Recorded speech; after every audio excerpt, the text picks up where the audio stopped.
जंगल में एक बार सभी जानवरों ने मिलकर एक सभा बुलाई। सभी जानवर अपने अपने मुद्दों को लेकर चिंता में थे। जंगल में खाने की कमी हो गई थी और शिकारियों का खतरा बढ़ गया था। इस सभा में शेर, हाथी, हिरण, खरगोश और कई अन्य जानवर उपस्थित थे, लेकिन सभा में सबसे खास उपस्थित था सियार, जिसे उसके नीले रंग के कारण सभी नीला सियार कहते थे। नीला सियार हमेशा से ही थोड़ा अलग और चालाक था। वह अपनी चतुराई के लिए पूरे जंगल में मशहूर था। सभा में उसने प्रस्ताव रखा कि सभी जानवर मिलकर जंगल की रक्षा करें और भोजन की व्यवस्था करने के लिए नए तरीकों की तलाश करें। सभी जानवर उसकी बातों से सहमत हो गए और एक नई योजना बनाई।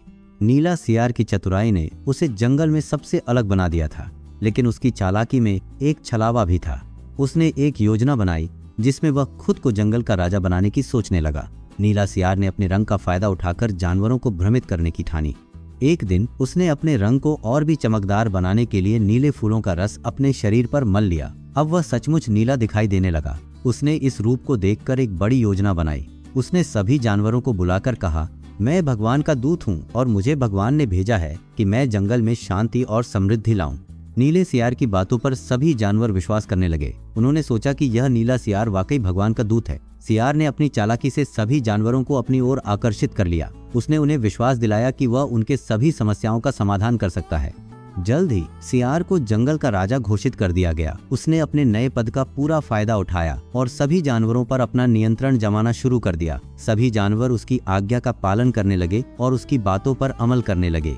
नीला सियार ने जंगल में कई सुधार किए। उसने भोजन की व्यवस्था को बेहतर बनाने के लिए नए उपाय खोजे। उसने जानवरों को संगठित किया और उन्हें विभिन्न कार्यों में लगाया। जंगल में धीरे धीरे शांति और समृद्धि लौट आई। सभी जानवर खुश और संतुष्ट थे। सियार की चालाकी और नेतृत्व के कारण जंगल में कई सालों तक शांति बनी रही, लेकिन सियार की असली नियत किसी को नहीं पता थी। वह हमेशा से ही अपने निजी लाभ के लिए काम कर रहा था।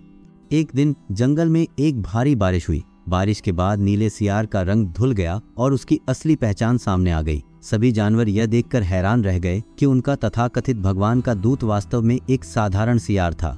सभी जानवरों को यह समझते देर न लगी कि सियार ने उन्हें धोखा दिया है। वे गुस्से में भर गए और सियार से जवाब मांगने लगे। सियार के पास कोई जवाब नहीं था। उसने अपनी चालाकी से सभी जानवरों को मूर्ख बनाया था, लेकिन अब उसकी पोल खुल चुकी थी।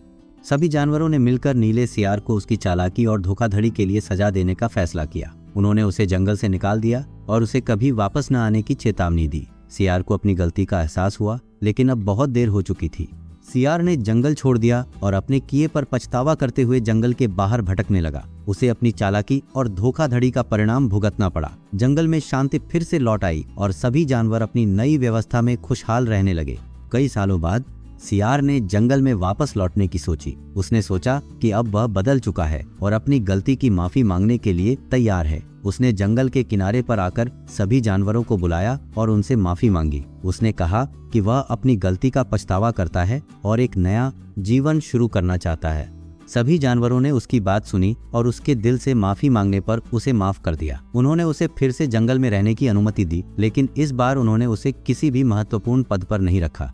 सियार ने अपनी नई जिंदगी की शुरुआत की। उसने अपनी चालाकी और धोखाधड़ी को छोड़ दिया और एक साधारण जानवर की तरह जीवन जीने लगा। उसने जंगल के अन्य जानवरों के साथ मिलकर काम किया और अपनी मेहनत से सबका विश्वास जीत लिया।